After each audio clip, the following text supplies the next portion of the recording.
I didn't shout. I didn't question anything.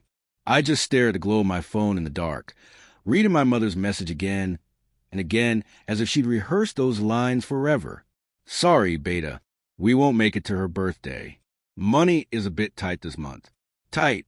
It always tightened only when it involved my daughter. The house was silent. Still, until my little girl climbed onto the couch beside me, her hair sticking up in sleep-tangled curls, her voice soft as breath. Did Nana reply? I lied. Maybe later. What I didn't add was it won't change anything. There was a time when my parents felt like the force that kept us all together. Backyard dinners, cricket matches humming in the background, my mother's laughter echoing through the house like warmth made into sound. When my daughter was born, I imagined she'd grow up inside that same comfort, wrapped in the same sense of belonging. But affection in our family always seemed to lean toward one direction: my sister, her children, her home, her world. I kept convincing myself it was temporary, something that would balance itself out eventually, until Christmas proved me wrong. Barely awake that morning, I opened Facebook out of habit, mindless scrolling, ads, holiday selfies, and then my parents' living room, transformed like a celebration hall. Gifts stacked high, balloons everywhere, twinkling lights, my mother glowing in a bright red shawl, my father grinning while holding a toy car big enough for my daughter to sit in. At the center of it all, my sister's kids ripping open presents like they were born to be adored. Caption, Grandkids Christmas. Couldn't resist spoiling them. My daughter leaned closer, saw the picture, and went completely still. They forgot me again. Her voice broke on the last word. Something inside me hardened, clicked into place. A cold, definitive snap. I kissed her head. I didn't respond. Pain doesn't need words. Planning does. Revenge isn't about fury. It's about precision. I began quietly. Screenshots, dates, photos, messages, a neat little record of every excuse, every absence, every event they skipped. I included bank statements, too. Funny how money is tight never applied to the transfers they sent my sister like clockwork. Then I considered the one thing I knew for certain. My parents valued their reputation far more than the relationships they neglected. So I gave the truth a stage.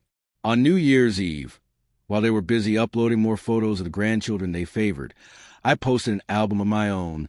Title, for my daughter, Someday. I didn't write a single accusation. Just 6 images. My daughter alone at her birthdays. Empty chairs where grandparents were supposed to sit. Her blowing out candles by herself. Screenshots of every money is tight excuse. And the final picture, their festive Christmas morning with my sister's kids. I made the album visible only to family. Every relative whose opinion mattered to my parents. Then I put down my phone, made breakfast for my girl, and waited. The first wave hit at 8:12 a.m. Mom called. Dad called. Mom again. I ignored them. At 9:03 a.m., someone pounded on my door, so hard the hallway trembled. My father's voice roared, furious. Open this door. What have you done? I opened it slowly. The cold air slipped between us. No shouting, I said softly. My daughter's inside. He barged forward, face flushed with anger and fear. You made us look horrible. I met his eyes. You did that. I replied. I just put it where it could be seen. My mother hovered behind him, crying, not from remorse, but from the shock of being exposed.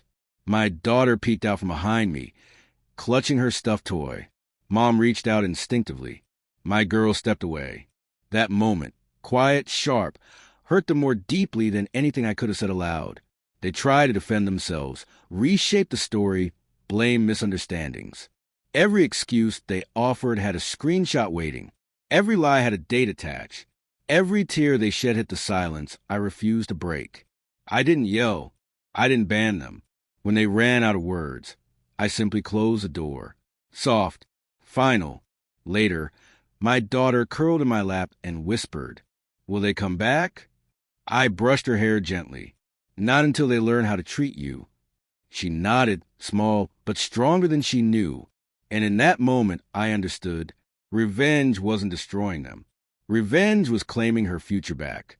The family they lost was the cost of the child they overlooked. And I'm at peace with that.